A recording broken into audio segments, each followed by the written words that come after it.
what is going on in Osun State? I mean, not just residents of Osun, but Nigerians woke up to very disturbing developments in the state just earlier this week. What is happening? Well, thank you very much, and thank you for this opportunity.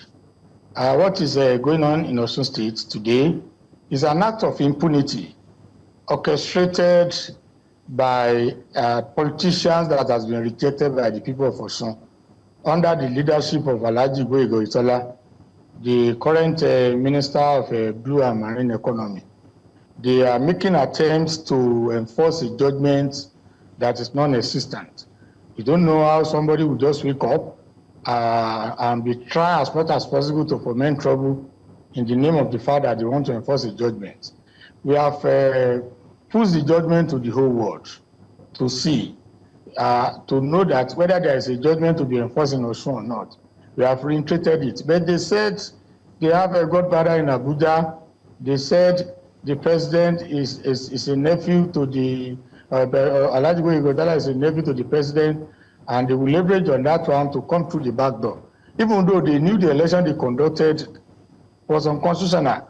They conducted the election, they gave 2 months notice, when the law prescribed 360 days notice. Despite that fact, they wanted to just come in by all means. And that's exactly what led to the issue of the issue we are witnessing now. And we pray that sanity will prevail. We just pray that sanity will prevail.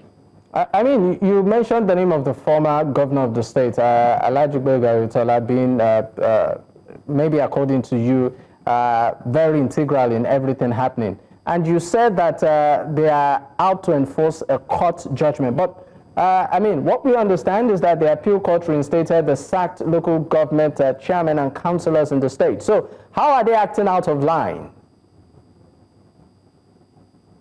They are lying. We have pushed out the judgments into the whole world. And we have the governor, when you listen to the broadcast of our governor on Sunday, we call on even the Attorney General and the NSA to look at the judgment, whether any court of appeal actually reinstates them. It's a lie. They stated it clearly that they are afraid of participating in the local government election coming up on Saturday, and they are working through the back door. They want to rely on Abuja power that the state of emergency will be imposed on Osun State. That's why they are causing all these things, and they have the backing of the security operatives just because they have relationship with the Mr. President. There is no such judgment that actually reinstates them. Let me inform you, if I thought there is a judgment that reinstates them, as we without considering, there is a procedure for the enforcement of judgment. They have been quoting section 287 upside down. That is not part of the interpretation is very wrong. The judgment enforcement procedure rule provide that if you have a judgment and you believe in it, you write a letter, whether the Supreme Court judgment or Court of Appeal judgment, you write a letter to the registrar of either a state high court or a federal high court. You attach the letter. It is the registrar that will examine the judgment.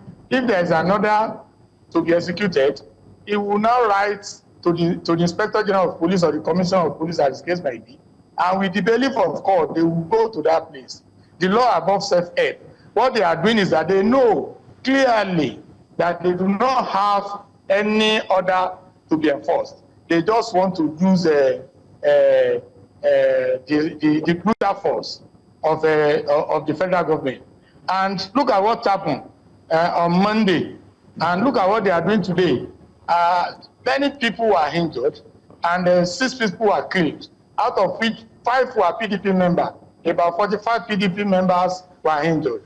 Only one of them was killed, and it got a circumstance because the person had actually shot somebody and killed him because that was his hometown. So that was why the people reacted. However, let us leave that one. Despite the fact that several people were injured, despite the fact that it was less than 48 hours ago, despite the fact that one of their members was also killed, today they still went back to the local government, they burgled the local government, they looted the local government, they were dancing, they were singing. They lack human feelings, they lack conscience. They are not the type to be living among human beings.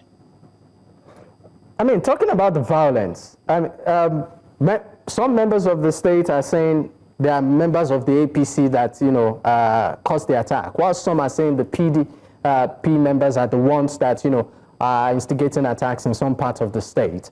I would like to ask you, as the, of course, Information Commissioner in the state, what information do you have? Who are those responsible for these attacks at the local government? No, thank you very much. When you look at the scenario, you will get it. That the governor raised alarm of their plan to go and loot the council. And the council workers, under the leadership of Norgay and the NSC, they have asked all local government staff to stay away from the council. And so, despite the fact that they got to the council, they met the gate of the council under lock and key, padlock. They boggled the gate.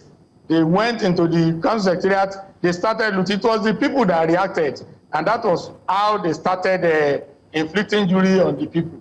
And look at it, ask them, apart from that chairman, all other persons that were killed, all other persons that were injured, they are PDP members and people that were just going along their own business. They use brutal force. And today, with the connivance of the police, they still went back. They lack human feeling. Why some families are grieving, why some families, they are in sorrow, they still went back to the same local government upon which the crisis erupted. They still went back to the place and they started looting and they were rejoicing. You see the videos all over the net. They were rejoicing, they were shouting, despite the fact that many people are still in the hospital are receiving treatment. Honorable Commissioner, I'm sorry to draw your attention here. You said with the connivance of the police. Yes, you stated that because we saw the policemen and the civil defense escorting them to the council secretariat, and we just count that one as comedy. Because local government is a system. As long as the system of local government, the staff, all the staffs are not there, anybody that had gone to the local government to do one thing or the other had only gone there to perform comedy or to loot. And at the appropriate time, they will answer for all their criminal acts. I want to take you back to the Supreme Court, will I call it a judgment on local government autonomy, where, of course, it talks about allocations, which should no longer be paid through the state, meaning that about the 774 local government councils in the country will now receive funds directly. But where I'm going in all of this is, this particular judgment gives the local government, across the nation, greater autonomy, thereby reducing the control of the state or the affairs of the state, as regards the affairs of local governments. Now, my question to you is this: is the government of Osun State not overstepping its boundaries, in lieu of this judgment by the Supreme Court? No, thank you very much. That's what the Supreme Court said, that those that will be manning the local governments should be democratically elected. And when you are talking of democracy, there are rules. When you want to conduct an election to the office of the president, the governor, the state, House of Assembly, and the local government, the required notice we are supposed to give is supposed to be 360 days. And that's what we are saying. The genesis of this problem was that Alhaji Isaac Agboyega, when he was the governor, he came on board by November 2018. Throughout 2019, did not deem it to conduct local government election. 2020, he did not. 2021, he did not. 2022, after losing the election on July 16, he now started planning kangaroo election. And all the political party told him that what the law says is that you must give 360 days. You can't give 2 months notice. And he said that's what he would do. That is really the genesis of the whole problem. So Alhaji Igboegbe to be the architect of all this problem. He went ahead to conduct the local government election, and the PDP applied to the court to challenge it. Another political party applied to the court to challenge it. All other political parties boycotted. That was the reason the election used to be tagged as yes and no, because no political party participated there. So what happened then was that the Federal Court gave judgment for the PDP, gave judgment for the APP, but the case of PDP was inflicted with the fact that the originating summons was incompetent because the case has been filed before notice was given. And that is exactly what was struck out. In the eye of the law, it means PDP never filed a case. But the case of APP, the judgment given by the Federal Court in the case of APP, which is still subsisting, the APC filed an appeal for it. They abandoned the appeal, and the Court of Appeal struck out the appeal. What we are telling them now is that that judgment is still subsisting. They don't want to listen to that judgment. So they want to bury that judgment and then rely on the Court of Appeal, which only struck out the PDP case. That is not part of our law. That is why we call on the Attorney General of the Federation and all stakeholders, the NBA, the body of SAN, to come and look at this. And they now want to impose it by all means. Let us now agree. Assuming without considering they have another to enforce. It is not by way of self-help.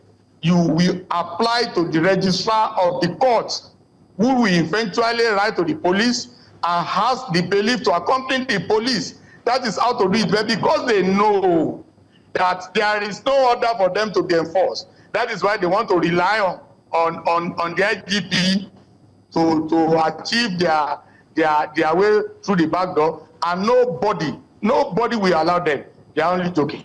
I mean, you've again mentioned the involvement of the police, but let's take a listen to some of the things the governor of Osun State did say in the wake of this very disturbing development. Take a listen. To expose a faceless anti-democratic agenda designed to enforce a non-existing court judgment on our local government. This evil plot is being spearheaded by the Minister of Marine and Blue Economy, Mr. Gboyega Oyetola, in active collaboration with Osun State Commissioner of Police, the Osun State Director of DSS, and the State Commandant of the Civil Defense Corps.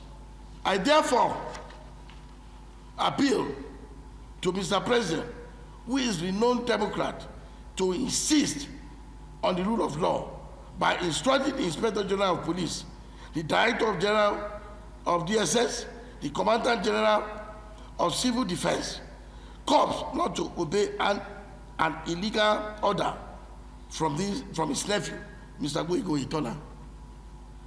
The Osun State security chiefs should also be called to order. I call on Mr. President to instruct the National Security Advisor and the Attorney General of the Federation to personally verify the fact the Court of Appeal judgment did not reinstate the sacked local government chairmen and councillors, and the fact that there is a subsisting judgment of court that sacked the chairman and councillor produced by the 2022 local government polls. As a responsible party, we have been civil and law-abiding. That is why we have been seeking every legal means to ensure that the law take its due course.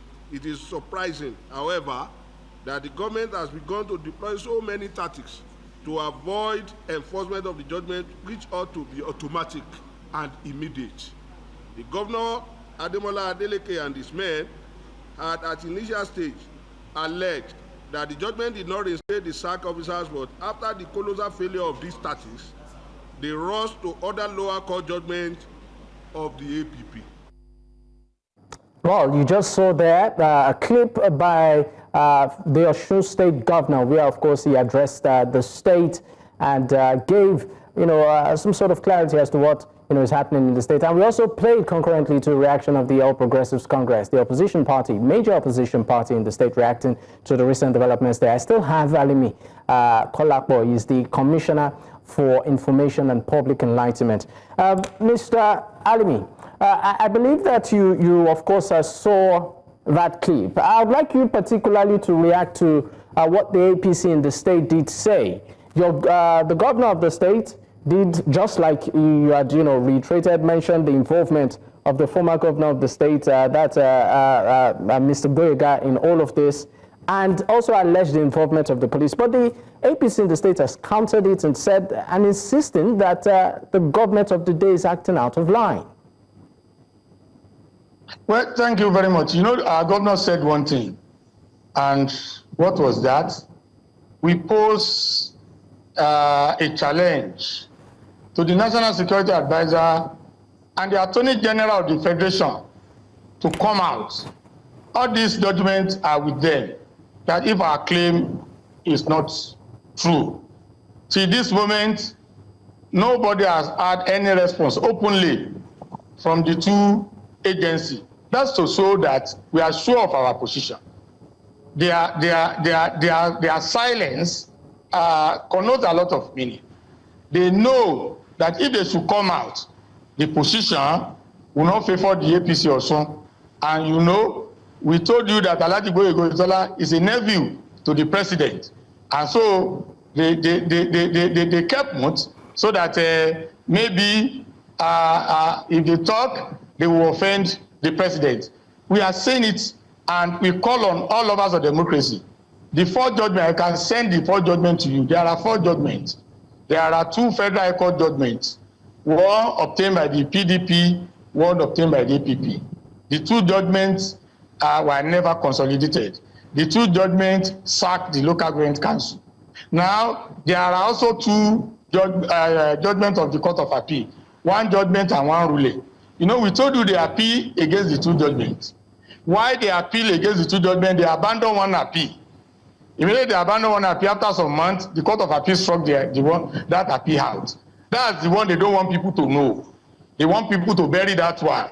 But because they succeeded in getting the case which involved PDP struck out on the fact that the originating summons was incompetent, not on the merit of it, the court refused to grant the order. Their prayer G before the Court of Appeal, their prayer for restatement happened to be prayer G before the Court of Appeal. The Court of Appeal refused this something because of subsisting federal court judgment with the Court of Appeal has affirmed by striking out the appeal. So I don't know how they want to. You know, the guy, the lawyer that spoke for them mentioned federal court judgment. Let me tell you one thing: the moment a federal court gave a judgment, if you refuse to appeal it, it has the finality of the Supreme Court. You have right of appeal. You have right of appeal. But if you refuse to appeal it, it is as powerful as Supreme Court judgment. Now they appeal against it. Listen to me. They appeal against it. They refuse to prosecute the appeal. The Court of Appeal struck out the appeal. Immediately the Court of Appeal struck out the appeal, the judgment becomes subsisting, and that judgment immediately becomes the judgment of the Court of Appeal. That's what they don't want people to know.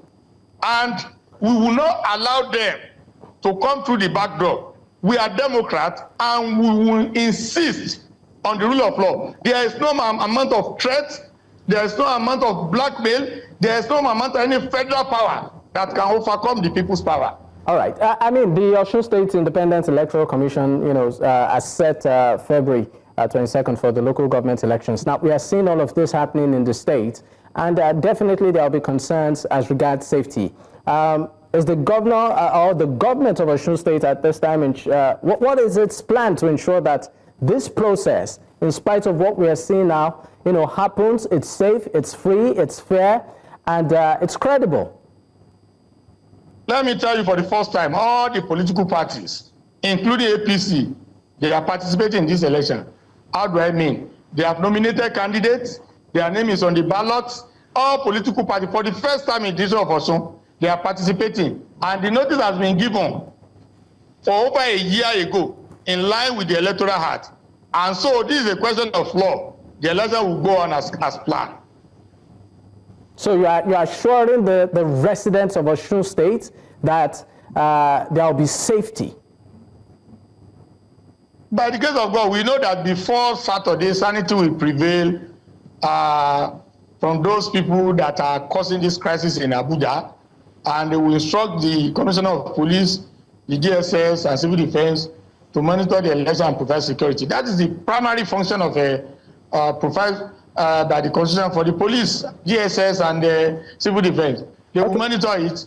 People will come out. People will vote. People are eager to vote for their representative at the local government. Okay. And no amount of shenanigans from APC will stop that. Okay. I mean, I'm just tempted to ask because I mean, in your speech, you did raise concerns as regards the involvement of the police to some extent in all of this. I'm tempted to ask you, as a government, do you feel handicapped, given the fact that obviously from your utterances, it appears you don't have confidence in the police? Do you feel handicapped in terms of security? You know, that is one of the main problems of our democracy in Nigeria, is that we don't have strong institutions. We have institutions that could easily be abused by anybody in power. It's not peculiar to this regime. So I must talk generally. But what is happening now is abuse of power from the above. The governor is the chief security officer of the state. It is an aberration for the commissioner of police, the state director of DSS, the state commandant of civil defense to be taking order from Alhaji Ikire rather than from the governor. They say order from the above. Quite unfortunate, but I'm very sure that one day will be one day our democracy will get to the promised land. But however, as per the election, we are very sure that people's might is greater than any might. All right, thank you so much. But let's quickly go on a break. When we return, we'll definitely pick up. Stay with us.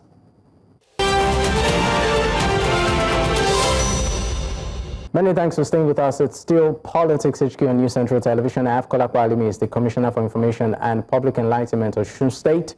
He joins me virtually. Thank you for your time once again, sir. Now, before I let you go, my final question. So far, the administration of Governor Adeleke, has been on, and we've had individuals come on the program to sort of say, you know what, it's done well, but maybe not extremely well, and that there are reservations. I want to ask you, in the past years of this administration, how much would you say your government has achieved? Well, thank you very much. In terms of achievements, our achievement is unprecedented. First and foremost, let me start from the welfare of the workers. In Osun State, this administration met backlog of arrears of salary. We call it half salary. The government has been paying this half salary. We have paid for regular civil servants about 9 months, and for those on contributory pension, we have paid about 18 months. The last administration didn't pay a penny, and I repeat, you can ask them. The last administration of Oyetola didn't pay a dime. So, and look at the issue of minimum wage. Among the states that have adopted the minimum wage and are paying regularly, the NSC has adjudged us as number 3 among the states. We are number 3. We are paying 75,500, and our table happens to be the best, the number 3 in the entire country, and the second in the southwest. Only that of the Lagos state happen to be better than our home. That is for that one. We have paid backlog of arrears of pensions, and to ease the hardship of our pensioners, we enrolled all the pensioners to the insurance scheme. And it's not a matter that they will pay maybe 5% of the medical bill or the 10%. They will not pay anything on the health insurance scheme. And now, coming back to the issue of health again, we organize free operations for the people that have problems. And we do that one periodically every three months. We usually take it around the federal constituency. That one has actually assisted so many people. Apart from that one, now coming back to the issue of health again, we have renovated to World Health Organization standard 200 maternity center, health center. Okay, I mean, quite a lot. Equipped, okay. Power by solar. Okay. Listen to me. Power by solar and with borehole and fully equipped. That's for that one. When you come to infrastructure, our governor, apart from completing most of the roads abandoned by Oyetola, when you watch our 2 years anniversary, you saw the day Baba Obasanjo came to Osun. He came to Commission Road. The day Governor Seyi Makinde came, he came to Commission Road. We are building, at least for now, 3 flyovers. We are building 2 in Osogbo, and we are building 1 in Ile-Ife. We are dualizing road in Ilesha from the front of our Boku Ijesa land palace down to the Nigerian Brewery, then down to the express. You can cross-check, fact-check this all this issue. Apart from that one, intercity roads, so many of them in Osogbo alone, we can boast as much as doing intra-road of our 21 lots. Intercity roads are being connected. If you know Osun State very well, the road that move from Eniosun to Egbedi, you see it, you have done it. Then when you come to Osogbo, we have dualized road from Okefia, from Old Garage to Okefia. Please come, just come, send your reporter to come and fact check. And in terms of empowerment, as it is today, apart from the governor released about 3 billion naira for the empowerment of the people. And apart from the regular cooperative, the governor directed that each ward must have functional cooperative, and money has been given to them, being given to the people at a very low interest rate for their business. That is for the empowerment. When you now come in terms of sports, we are already renovating. All right, because we are pressed for time. When you get there now, you see what we have done. We have done a lot, and that is why these people, they are looking for all means to truncate the administration. They know they cannot contest election with Adeleke and win in Osun State. It's not possible. Okay, I mean, just before we go, and because we're really pressed for time, we know that the relationship between the former governor of the state, His Excellency Ralph Aregbesola, and the APC is pretty frosty. What is it? What's the relationship between your government, the PDP generally, and the former governor Ralph Aregbesola? The case you mentioned is also an attestation to the fact that the kind of person Alhaji Gboyega Oyetola is. Alhaji Gboyega Oyetola was the chief of staff to Aregbesola, but he ensured that he destroyed the structures, he ensured that he destroyed the relationship. He's a man that has no friend in this state again. Nobody loves Alhaji Gboyega Oyetola. The only thing he's banking on now is the issue of his nephew being the president. As for the Ademola Adeleke, you know, he's a very a man with fear of God, a man with great heart, clean heart. He loves everybody. So he welcomes everybody. If not for these shenanigans that Oyetola and his group had been, he dances, he sings, he praises God, and he's delivering to the people of Osun State because he's a man with pedigree. When you look at their family, they have pedigree. Adeleke name is a great name in Osun, that anybody who hear the name knows that these are people with great pedigree. And it's also a great name in Nigeria. And so Adeleke loves everybody and he's doing fine. And the people love him. Okay, but you still haven't answered my question. What's the relationship between Governor Adeleke and the former Governor Ralph Aregbesola? That's what I told you, that the delay is okay because Adeleke welcome everybody. So there are chances that he might officially become a member of the PDP. Is that what you're saying? Is it defecting to the party? Pardon me? Is it defecting to the PDP? No. Ralph Aregbesola is not in the PDP. But as a former governor, just like Chief Bisi Akande, just like Governor Ilola, just like Oyetola, Ademola Adeleke used to do well to everybody. Okay. It's only Oyetola that is trying to cut corner, and he will not succeed. All right, thank you so much for your time. Kolapo Alimi is the Commissioner for Information and Public Enlightenment. It's been a great one having you, sir. Thank you.